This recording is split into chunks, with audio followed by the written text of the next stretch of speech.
PhD का Chaudhary Devilal university के mass communication विभाग का छात्र होने के नाते छात्रों की इस महापंचायत में हमारे बीच में पहुंचे श्री दुष्यंत चौटाला जी को आमंत्रित करूंगा कि वो आए और अपने विचार रखें।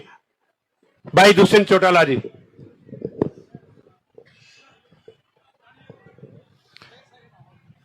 प्रधान जी, अगर आपकी अनुमति हो, आज क्रांतिमान पार्क की इस ऐतिहासिक और क्रांतिकारी धरा पर आए अलग अलग खापों के, समाज के और छात्र संगठनों के प्रतिनिधि मंडलगण,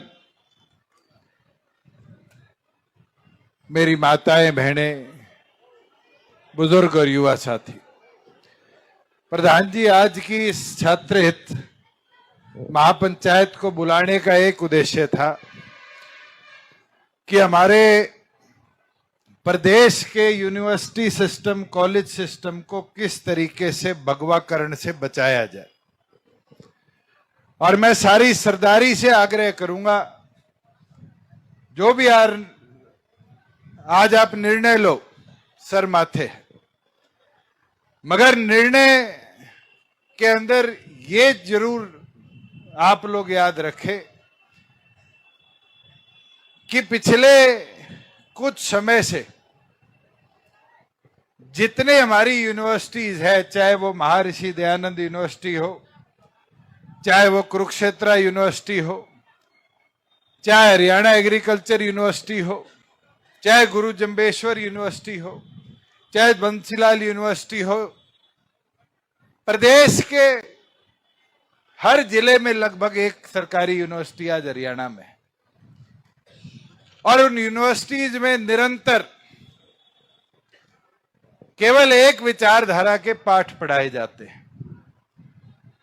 गुरु जम्बेश्वर यूनिवर्सिटी का मैं एलुमनाई रहा हूं, मास कम्युनिकेशन की डिग्री मैंने गुरु जम्बेश्वर यूनिवर्सिटी से ली। पिछले एक वर्ष में या तो राष्ट्रीय स्वयंसेवक संघ या विश्व हिंदू परिषद या अखिल विद्यार्थी परिषद या भारतीय जनता मजदूर संघ या भारतीय जनता किसान संघ, इस प्रकार के एक एक, दो दो, तीन तीन दिन के सेमिनार निरंतर हो रहे। और जितने मेरे से पूर्व छात्र संगठन खड़े हुए, अगर ये अनुमति चाहे और किसी विषय पर वहां शोध करना चाहें तो इनकी अनुमति को तुरंत खारिज कर दिया जाता है। क्या हमारा शिक्षा का सिस्टम एक विचारधारा तक सीमित होकर आज बंद होकर बच चुका? और तो और भारतीय जनता पार्टी, जो कि एक पॉलिटिकल पार्टी है, उसकी औपचारिक बैठकें भी इन यूनिवर्सिटीज के अंदर करी जाती है। पिछले दिनों 16 तारीख का जो वाकया है, जिसके लिए आज हम आपके बीच में आए, इंसो के साथियों ने वाइस चांसलर से मुलाकात कर एक ज्ञापन सौंपकर यूनिवर्सिटी के अंदर छात्र गतिविधि की बैठक करने के लिए आग्रह किया।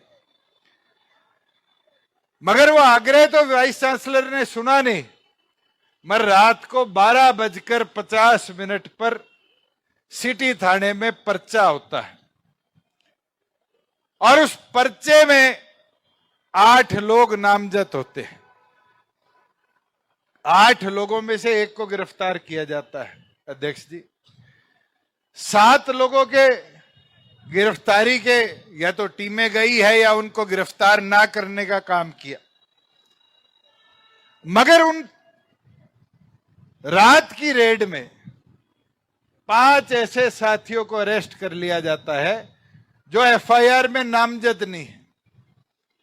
मैं तो पंचायत से न्याय मांग सकता हूं। अगर मैं बात करूं विजेंद्र की, एक बार विजेंद्र कहां गया, ये रहा, विजेंद्र धानक है, इसके घर में बिना महिला पुलिस के रात को 2:40 या 3:15 के बीच में रेड पड़ती है। 16 साल की बेटी सो रही है दूसरे कमरे में और उस कमरे के अंदर बिटिया खड़ी है, इसके पांव पे पांव रखकर पुलिस वाले ने डीवीआर घर का चोरी किया। इसने 5 दिन हो गए थाने में पर्ची दे रखी है कि उचित कार्रवाई हो। इस देश में कानून है, जस्टिस जुवेनाइल एक्ट। अगर किसी नाबालिग के साथ कोई हरकत होती है, कानूनी तौर पर एप्लीकेशन जाते ही पर्चा दर्ज होना चाहिए, मगर आज तक इसको न्याय नहीं मिला, बल्कि इसको एक रात हिसार सेंट्रल जेल के अंदर काट के आनी पड़ी, बिना किसी आरोप के, बिना नामजद हो। दूसरा साथी गौरव सैनी है, इसके घर रात को 3:40 पे पुलिस पार्टी पहुंचती है। कम से कम 12 लोगों के साथ जब ये अपना दरवाजा खोलता है तो पुलिस कहती है तुम्हें साथ चलना होगा। इसने शर्ट तो पहना हूं, तो बंदूक इसकी पीठ पे रख के इसके 10 साल के बेटे के आगे इसको कमरे में ले जाया जाता है और कहा जाता है जल्दी आ जा, नहीं तेरा इलाज बांध देंगे। ये रवि आहूजा है, रवि आ जाएगा अभी।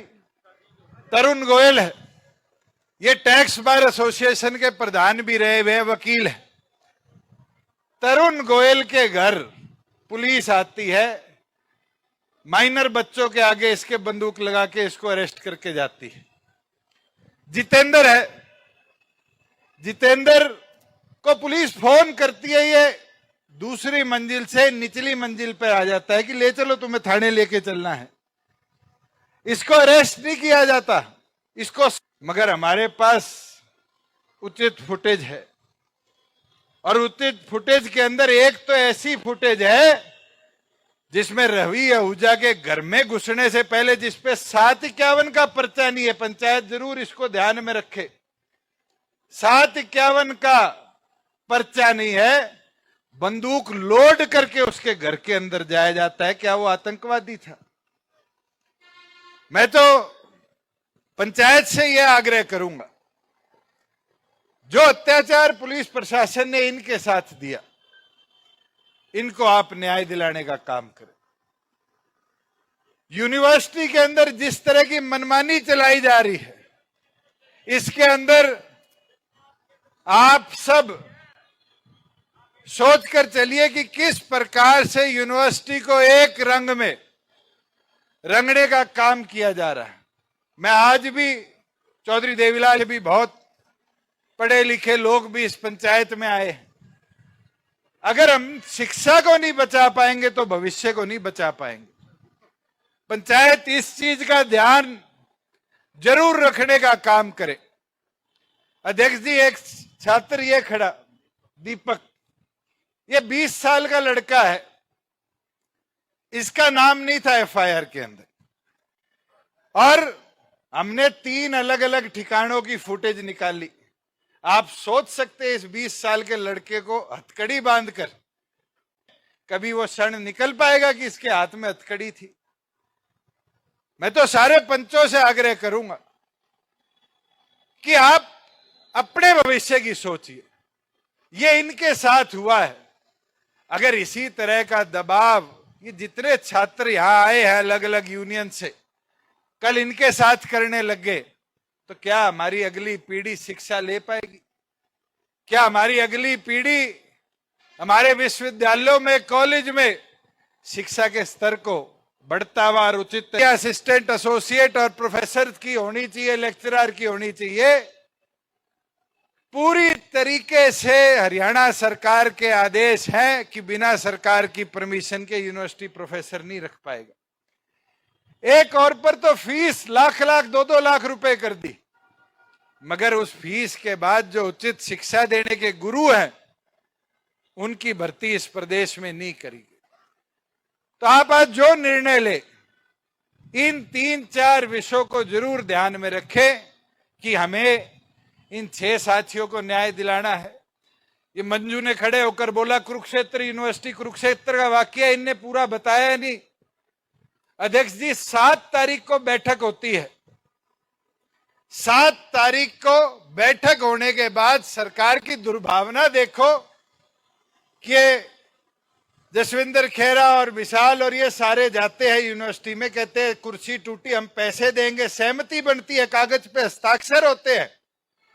यूनिवर्सिटी एक दुकानदार को बुलाती है, उससे उसका पैसा पूछती है कितना लगेगा, ये पैसा जमा कराने की सहमति देते हैं और 14 दिन बाद इन लोगों पे मुकदमे दर्ज कर दिए जाते हैं। क्या ये न्याय है? अगर इस तरह का दुर्व्यवहार रहा और इस तरह की मनमर्जी रही और इस तरह का पुलिस का शासन प्रदेश में पनप गया, फिर तो पंचों आज इस कांतिमान पार्क में बैठे हम सब पे भी पर्चे सरकार दर्ज करने का काम करेगी। अध्यक्ष जी, मेरे तो यही विषय पंचायत के आगे थे और मैं तो उम्मीद करूंगा कि आप सब आकर 2 गमले तोड़ने के लिए अध्यक्ष जी उठाया जाता है, जिसके अंदर पुलिस के पास कोई वीडियो एविडेंस नहीं है कि गमले इन साथियों ने तोड़े। और धारा कौन सी लगाई जाती है? 333 BNS, जो कहती है ट्रेस पासिंग, किसी के घर में घुसना, और दूसरा कि वहां पर पब्लिक प्रॉपर्टी को डैमेज किया जाता है। तो फिर तो कल आपकी गाड़ी फुटपाथ पे चढ़ जाएगी तो PWD आप पे पर्चा दर्ज करा देगी। अगर कोई एक पौधा मर जाएगा तो हॉर्टिकल्चर डिपार्टमेंट साथियों की लड़ाई लड़ने के लिए आपके बीच में खड़ा हुआ हूं। अगर पंचायत इन 6 साथियों को न्याय दिला देगी तो मुझे खुशी होगी कि पंचायत ने समाज हित के अंदर फैसला। ताली नहीं बजानी भाई, अगर सहमति देनी है तो हाथ उठा के सहमति दे दो।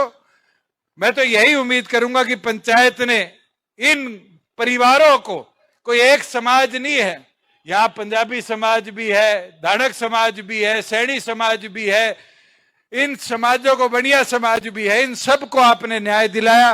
मैं तो हाथ जोड़कर दोबारा पंचायत का आभार करूंगा कि आप सब आज एकत्रित हुए और उम्मीद करूंगा कि अनंतराम तंवर जी और सारी पंचों की अध्यक्षता में आज के निर्णय को आप सामूहिक तौर पर रखने का काम करेंगे। धन्यवाद।